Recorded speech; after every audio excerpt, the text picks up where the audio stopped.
여러분 안녕하십니까? 오늘 시간에는 한반도 미래전장 시리즈 17부 북한 인민 유격대를 창설하라 라는 제목으로 말씀드리도록 하겠습니다. 저번 시간 제가 북한 진격 작전에 대해서 설명하면서 일선 군단의 항복까지 받고 우리가 급히 들어갈 필요는 없다. 왜? 후방에도 여전히 잔존 세력들이 존재하고 이들은 개인 화기로 무장해 있고 RPG 같은 이렇게 대기갑 장비도 있기 때문에 들어가다가는 한국군의 피해가 어쩔 수 없이 늘어날 수밖에 없다. 그러니까 좀 기다려라 라는 전략을 말씀드리면서 북한의 운명은 북한 주민들의 손에 결정하게끔 기회를 주라. 그러면 이렇게 말씀드리면 김정은한테 시간적 여유를 줘서 힘을 키워서 반격할 기회를 주는 것 아니냐라고 생각하시는 분들이 있습니다. 그렇지만 그런 걱정은 하지 않으셔도 됩니다. 왜냐하면 소모한 장비를 그렇게 급작스럽게 북한에서 해결할 수 없습니다. 가령 해군, 제가 하루도 못 견딘다고 했습니다. 그러면 해군이 없어졌어요. 1년 안에 김정은이가 해군을 보충할 수 있을까요? 불가능합니다. 공군, 비행기 50년 동안의 그 허접한 것들 겨우 만들어 놨는데 공군이 사라진데 어떻게 비행기를 갑자기 갖다 놓겠습니까? 그러니까 제공권, 제해권은 다 소멸돼 있다. 기갑부대, 우리가 다 내려다보면서 까부셔 놨는데 미사일 발사 차량 다 부셔놨는데 갑자기 어디서 김정은이가 그 많은 것들을 보충하겠습니까? 세계 군사력 2위로 평가되는 러시아도 쓰니까 지금 당장 채워놓지 못하는데 김정은이가 그게 가능하겠습니까? 가능성이 있다면 중국과 러시아는 자기들 쓸 것도 모자라긴 하지만 중국과 러시아에서 기계화 장비들 들어올 수 있다라고 판단할 수 있는데 그거는 우리가 다 내려다보기 때문에 압록강, 두만강으로 기차가 들어오는 거 보면 그걸 다 까버리면 됩니다. 철도, 선로, 도로 그쪽 들어오는 거를 우리가 다 차단해 버리면 중국이나 러시아에서도 지원하기가 상당히 어려운 상황이 되는 것이죠. 그러니까 김정은한테 힘을 키울 시간적 여유를 준다. 그럴 걱정하실 필요가 전혀 없습니다. 그러면 또 장비는 그렇다 치고 노동적 이대를 무장시켜서 후방에 또 군대를 만들어서 우리가 저항할 수 있는 세력을 만들 시간을 주는 거 아니냐라고 생각할 수 있습니다. 근데 노동적 이대 같은 경우는 전쟁이 일어나면 3일이면 다 소집되기 때문에 어차피 시간 주나 안 주나 그래서 크게 문제가 없습니다. 그런데 어차피 알보병이 많아봤자 의미가 없습니다. 일선에서 소모된 그런 병력 그리고 공군, 해군을 보충할 힘이 없고 제공권을 갖고 있기 때문에 보충되는 족족 없애버림이 됩니다. 그런데 노동적 이대와 같이 이런 민간 조직을 한국군이 들어온다고 무장시키는 경우는 우리가 요걸 조금 다시 한번 생각해 봐야 되는 게 그러면 어떤 일이 벌어질까? 김정은이가 노동적 이대 총 주면서 나를 위해 싸워. 과연 싸울까요? 김정은이 끈 다 떨어졌는데 오히려 그들 중에서 일부 부대가 김정은 체제, 그러니까 그 지방에 있는 정부 기관을 공격할 수도 있어요. 그러니까 김정은은 완전히 힘 빠진 다음에는 겁이 나는 거예요. 내가 민간에다 총을 줘서 저것들이 총뿌리를 돌려대지 않을까? 나를 위해 싸울까? 근데 어느 바보가 이미 다 끈 떨어진 김정은을 위해서 목숨 걸고 싸우겠습니까? 그러니까 김정은도 노동적 이대와 같은 민간 조직을 무장시키려고 하니까 겁이 나는 거예요. 총 줬다가 총뿌리 돌리되면 감당할 수 있는 능력이 안 되는 겁니다. 사실 북한 체제가 유지되는 조건이라면 어디서 봉기가 일어났어요. 그러면 정규군 보내서 진압하게 만들 수가 있겠죠. 근데 전쟁 와중이면 또 달라지는 겁니다. 이게 보낼 여유가 없습니다. 그리고 정규군이 힘이 있는 것은요, 민간군보다 힘이 있는 것은 장비가 있기 때문이죠. 탱크 들어가고 포가 들어가고 장갑차가 들어갑니다. 그런데 우리가 공중을 장악했기 때문에 어떤 지역에서 봉기 나는데 북한군 탱크 장갑차가 몰려가는 거 우리가 가만 보고만 있겠습니까? 전시 와중인데 우리가 다 차단해 주면 됩니다. 폭격으로 다 전멸시켜 놓으면 그럼 알보병은 어떻게 해가지고 행군해가지고 산악 타고 거기 봉기 일어난 지역에 진입한다 칩시다. 그러면 북한 정규군이 민간군에 비해서 특별히 더 힘 있다고 볼 수 있는 여지도 없습니다. 왜냐하면 어차피 둘 다 조건은 알보병입니다. 개인 소총, 화기를 무장하고 있는데 그리고 북한 민간인들 예비대 이게 무슨 그냥 민간인입니까? 다 10년 이상 군복무한 사람들이라고요. 북한 민간 조직도. 그래서 군인이나 거기 있는 노동적 이대나 만약에 싸운다 그러면 전투력이 비슷합니다. 북한이 그 전시 와중에 앞에 있는 군대를 보낼 필요도 없지만은 결국 가봤자 이길 수 없다. 그리고 어쩌면 정규군이 더 불리할 수도 있습니다. 왜냐하면 노동적이대라는 게 어떤 사람들입니까? 매년 보름씩 뽑아다가 고향을 방어하라고 방어 훈련을 시킵니다. 그러니까 그 어떤 마을에 가도 다 참모들이 있어요. 우리 마을은 어떻게 방어한다 이런 거 있기 때문에. 그리고 그 참모에 가서 계속 훈련합니다. 정규군 갑자기 간 사람들보다 노동적이대가 자기 고향의 지형에 대해서 훨씬 더 잘 익숙돼 있습니다. 거기다가 또 무서운 게 뭡니까? 막 싸우다 보면 동네 사람들이 죽어요. 그러면 그 마을 사람들은 끈끈하게 뭉쳐져 있지 않습니까? 정규군보다 의리가 떨어진다고 볼 수가 없어요. 심지어 북한은 여자들한테도 다 총 쏘는 훈련을 시켰습니다. 난 남편이 죽고 아들이 죽어요. 여자들도 총 들고 올라가서 정규군하고 싸울걸요? 이런 상황이라면 어떤 봉기를 진압하려고 간 정규군이 훨씬 더 불리한 상황에 내몰릴 수도 있습니다. 그리고 북한군 기계화 부대도 없는데 어떻게 그걸 돌파하겠습니까? 그리고 또 하나는 북한군도 중요한 거는 누군가의 아들입니다. 노동자 농민들의 아들이 태반입니다. 그들도 인간인데 어디 가서 김정은이가 저기 가서 다 학살해라 할까요? 나는 북한군 거기 갔다가도 나 이거 못합니다 하고 반란을 일으킬 가능성이 상당히 높다고 생각합니다. 민간인들 죽이는 거는 뭐 북한군 다 사람이죠. 저도 뭐 예전에 북에 살다 왔지만은 탈북자들도 많지 않습니까? 다 사람입니다. 탈북에 오니까 뭐 이 민주 세상에서 민주 시민으로 다 잘 살고 있는 그런 똑같은 인간들이 무슨 기계로 훈련된 것도 아니고 김정은이 죽이라고 해서 막 죽일 수 있는 살인 병기는 아니다. 그래서 북한군도 충분히 반란이 가능하다라는 점 우리가 말씀드릴 수 있고요. 이런 상황들이 곳곳에서 벌어지게 되면 우리는 한국을 공격할 수 있는 능력, 그러니까 일선 군단 방어지대까지 장악하게 되면 북한 전체를 우리가 굳이 다 들어가서 장악할 필요는 없다. 우리도 사실 뭐 병력이 60몇만 많지도 않죠. 그러니까 이 병력 가지고 평양 수복해서 압록강까지 나가기에도 뭐 그렇게 많다고 볼 수 있는 병력은 아닌데 굳이 뭐 함경도 보내고 자강도 보내고 양강도 보내고 이 병력을 흐트러 놓을 필요가 없습니다. 임진왜란 때 일본군이 들어왔다가 이쪽 보내고 저쪽 보고 흐트러지다 보니까 막 곳곳에서 이렇게 반격을 받았는데 우리도 북한에서 봉기가 일어나서 북한 지역을 북한 주민들이 알아서 장악하고 자기들이 자치 지역을 세운다고 하면 우리도 지방까지 수복하느라고 피 흘릴 필요가 없습니다. 여기에다가 자강도, 평북도 이쪽에서 또 봉기 일어난다 하면 좋은 점 뭐냐면 김정은이가 평양 있다 달아나는 중국 달아나는 길이 다 그쪽에 있죠. 김정은의 퇴로가 막힙니다.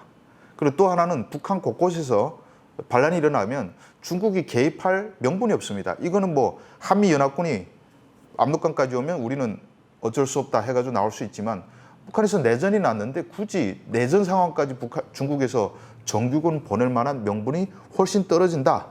예, 그래서 저는 평양은 세뇌된 도시이기 때문에 봉기 일어날 가능성이 그렇게 높지 않다고 보지만은 지방은 얼마든지 가능하다. 왜냐하면 북한 사람들도 알 건 다 압니다. 평양과 지방이 얼마나 큰 차별이 심합니까? 평양공화국, 지방공화국이란 말이 있을 정도로 완전히 생활 수준이 차이 나고 특혜도 완전히 차별되게 좋습니다. 그래서 저는 지방 사람들은 그런 억눌린 심정이 강하고 그렇기 때문에 삐라를 뿌려가지고 김정은 체제가 제거되게 되면 당신들은 얼마든지 잘 살 수 있다는 선전을 쫙 하게 되면 봉기 일어난다. 물론 쉽지는 않습니다. 평생 감시당하고 서로 신고 체계에서 산 북한 사람들이 뭐 상황이 좀 달라질 때 쉽게 봉기는 일어나진 않을 겁니다. 뭐 그 정도는 저도 알고 있습니다. 노예들이 봉기 일으키는 것은 자유민들이 봉기 일으키는 것보다 훨씬 더 어렵죠. 이런 경우에 대비해서 전략이 필요하다. 그래서 이제부터 제가 새롭게 제시하는 개념입니다. 북한의 민중 봉기를 어떻게 일으킬 것이냐라는 전략적 측면에서 제가 순서대로 설명드리겠습니다. 첫 번째, 불씨를 만들어야 된다. 불씨는 어떻게 만드냐? 제가 제시하는 개념은 불씨는 두 번째 개념으로 양강도, 자강도 쪽에 집중해서 여기서 만들 필요가 있다. 왜냐? 양강도, 자강도 여러분 지도에서 보시면 알겠지만은 제일 산 많은 외진 동네입니다. 그리고 여기는 지금까지 많이 소외되고 차별받은 동네입니다. 그래서 평양에서 살다가도 출신 성분 나쁘다 그러면 쫓아버리는 데가 어디냐? 양강도, 자강도로 쫓아버렸습니다. 예. 그래서 여기 사람들이 북한 중앙정부에 대한 반감이 제일 큽니다. 그리고 제일 발전해서 소외돼 있고 또 기질적으로도 이 북쪽 사람들이 워낙 강합니다. 또 지형 조건이 아주 유리합니다. 산이 엄청 발달돼 있죠. 거기 개마고원이 완전히 무성하게 펼쳐져 있어서 산속에 들어가면 찾을 수가 없어요. 이거 뭐 지리산하고 비교가 안 될 정도로 험준한 그런 지형입니다. 그래서 만약에 북한이 이 개마고원에서 봉기라는 걸 진압하려면 제일 중요한 게 비행기입니다. 비행기 들어가서 감시해야 유격대가 저기 있구나 하고 알 수 있는데, 이때는 우리가 제공권 다 장악해줬기 때문에 북한군 비행기 톱을 하려고 가는 비행기 다 떨궈버리면 됩니다. 그리고 빨치산 잡으려면 중요한 게 또 기동성이죠. 이쪽 산에 있다 그러면 차로 가서 포위하고, 저쪽 산에 있다고 하면 빨리 가서 포위해야 되는데 막 뚜벅이로 가서 포위하기 쉽지 않죠. 그래서 기동을 해야 되는데, 그런 기동 차량들을 한국에 또 다 폭격해 줍니다. 그러면 빨치산들이 뭐 얼마든지 살만 나죠.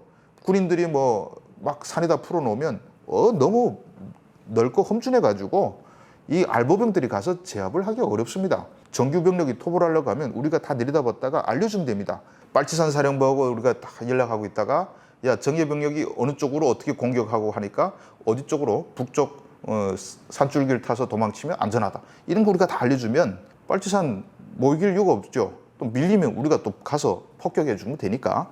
이런 좋은 조건을 갖춘 유격대가 어디 있습니까? 세계 유례 없는 좋은 조건을 가진 유격대를 우리가 만들어주면 된다는 거죠.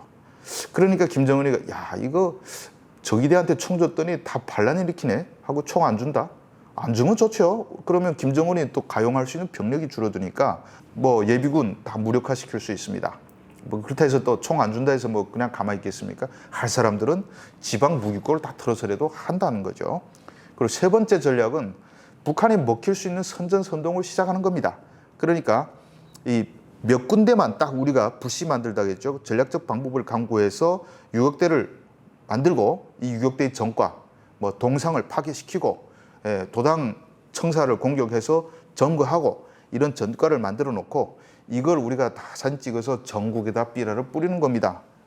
그러면 자강도 인민유격대가 활동 소식 쫙 뿌리면 다른 지역 사람들이 모르겠다가 저긴 저렇네. 우리도 밀리면 안 되지. 우리도 뭔가 해야 되겠구나.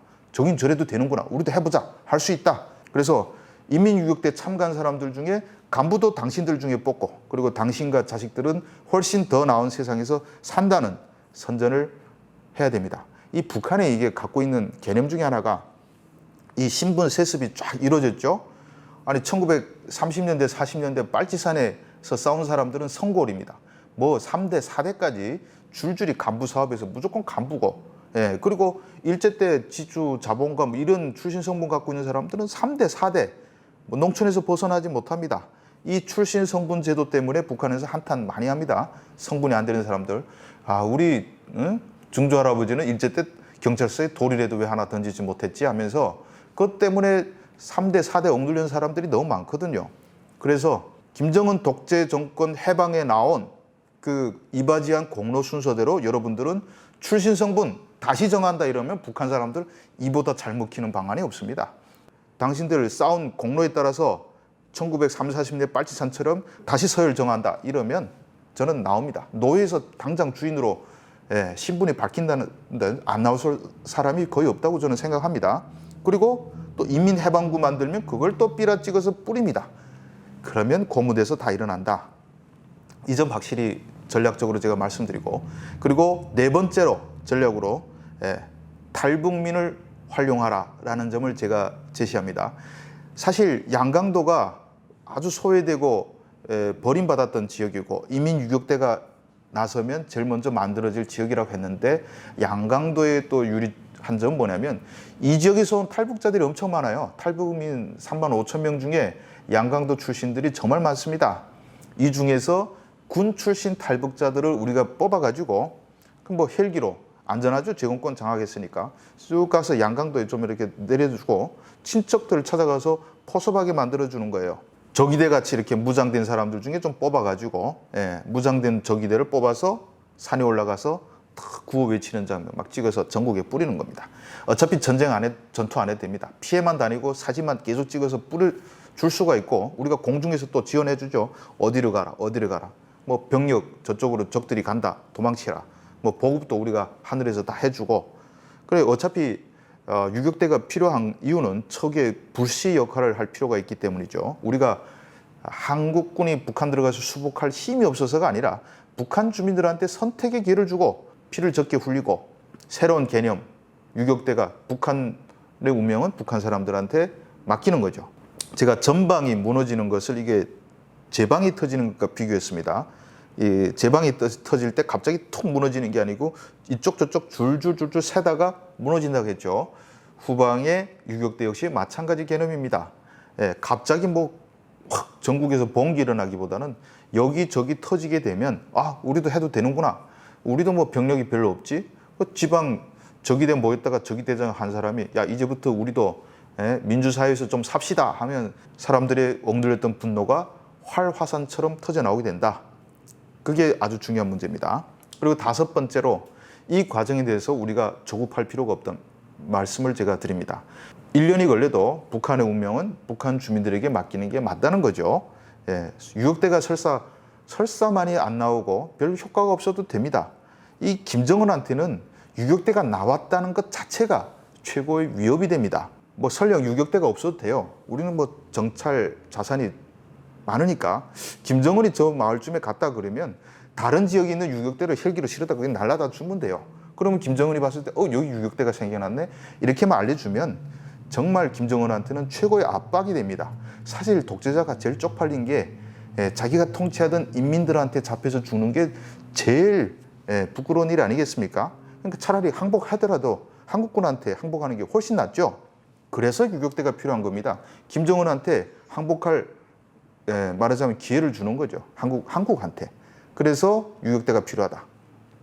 그래서 오늘 시간에는 북한 우리가 수복 작전 개념에서 북한의 인민봉기를 유도하고 북한의 인민유격대를 창설시키는 것이 무엇보다 중요하다는 점을 제가 말씀드립니다.